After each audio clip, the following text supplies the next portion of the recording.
નમસ્કાર વિદ્યાર્થી મિત્રો, એનસી ક્લાસીસ ચેનલમાં તમારું હાર્દિક સ્વાગત છે। મિત્રો આજે વાત કરીએ કે આપણો જે ધ્વજ છે એ ધ્વજની અંદર એક ચક્ર આપેલું છે જે અશોક ચક્ર છે અને અશોક ચક્રની અંદર 24 આરા છે। કેટલા આરા છે? 24। એ 24 આરા શું સૂચવે છે તો એની આપણે થોડીક માહિતી મિત્રો મેળવીએ વિડીયોની અંદર મિત્રો।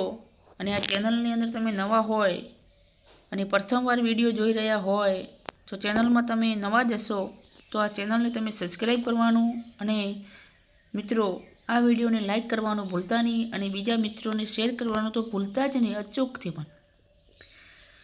સમ્રાટ અશોકના ઘણા શિલાલેખો પર બનેલું છે કે તેને અશોક ચક્ર કહે છે। આ ચક્ર ધર્મનું પ્રતીક છે। અશોક ચક્રને કર્તવ્યનું ચક્ર પણ કહેવામાં આવે છે। આ ચક્રમાં આવેલા 24 આરા ફોકસ સ્તર મનુષ્યના 24 ગુણોને દર્શાવે છે।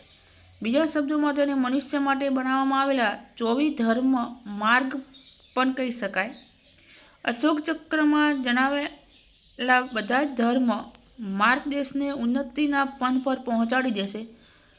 કદાચ આ જ કારણ હશે કે આપણા રાષ્ટ્રધ્વજમાં વચ્ચે અશોક ચક્રને સ્થાન આપવામાં આવ્યું છે। 24 આરાઓનું મિત્રો મહત્વ શું છે આપણે જોઈએ સ્ટેપ બાય સ્ટેપ। નંબર 1, સંયમ।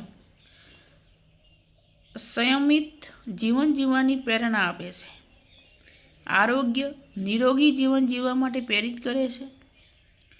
શાંતિ, દેશમાં શાંતિ વ્યવસ્થા જાળવી રાખવાની સલાહ આપે છે। ત્યાગ, વિકાસ, દેશ સમાજ માટે ત્યાગ ના કરવી, પોતાનું બલિદાન હોમી દેવું એની વાત છે। વ્યક્તિગત સ્વભાવમાં શીલતાનું શિક્ષણ, શીલ એટલે શિક્ષાનું શીલતન। સેવા, દેશ તથા સમાજની સેવાનું શિક્ષણ કરવું। ક્ષમા, મનુષ્ય તથા પ્રાણીઓ પ્રત્યે ક્ષમાની ભાવના રાખવી। પ્રેમ, દેશ તથા સમાજ પ્રત્યે પ્રેમની ભાવના। મૈત્રી, સમાજમાં મૈત્રીની ભાવના। બંધુત્વ, દેશ પ્રેમ તથા બંધુત્વ વધારવું। સંગઠન, રાષ્ટ્રની એકતા અને અખંડિતતા બનાવી રાખવી, જાળવી રાખવી।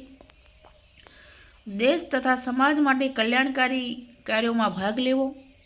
સમૃદ્ધિ, દેશ તથા સમાજની સમૃદ્ધિમાં યોગદાન આપવું। ઉદ્યોગ, દેશની ઔદ્યોગિક પ્રગતિમાં મદદ કરવી। સુરક્ષા, દેશની સુરક્ષા માટે હંમેશા તૈયાર રહેવું। નિયમ, વ્યક્તિગત જીવનમાં નિયમ સંયમથી વર્તન કરવું। 17, સમતા, સમતામૂલક સમાજની સ્થાપના કરવી। 18, અર્થ, ધનનો સદુપયોગ કરવો, ધન હોય તો એનો સદુપયોગ કરવો। નીતિ, દેશની નીતિ પ્રત્યે નિષ્ઠા રાખવી। ન્યાય, બધા જ લોકો માટે ન્યાયની ભાવના કરવી। સહકાર્ય, હળી મળીને કાર્ય કરવું। કર્તવ્ય, પોતાના કર્તવ્યોનું પ્રામાણિકતાથી પાલન કરવું। અધિકાર, અધિકારોનો દુરુપયોગ ન કરવો। બુદ્ધિમત્તા, દેશની સમૃદ્ધિ માટે સ્વયંનો બૌદ્ધિક વિકાસ કરવો। મિત્રો આ હતા અશોકના 24 આરા। એમાંથી આપણને એ 24 ગુણો માનવને જાણવા માટે મળે છે અને એને વિકાસ માટે પણ મળે છે। આભાર।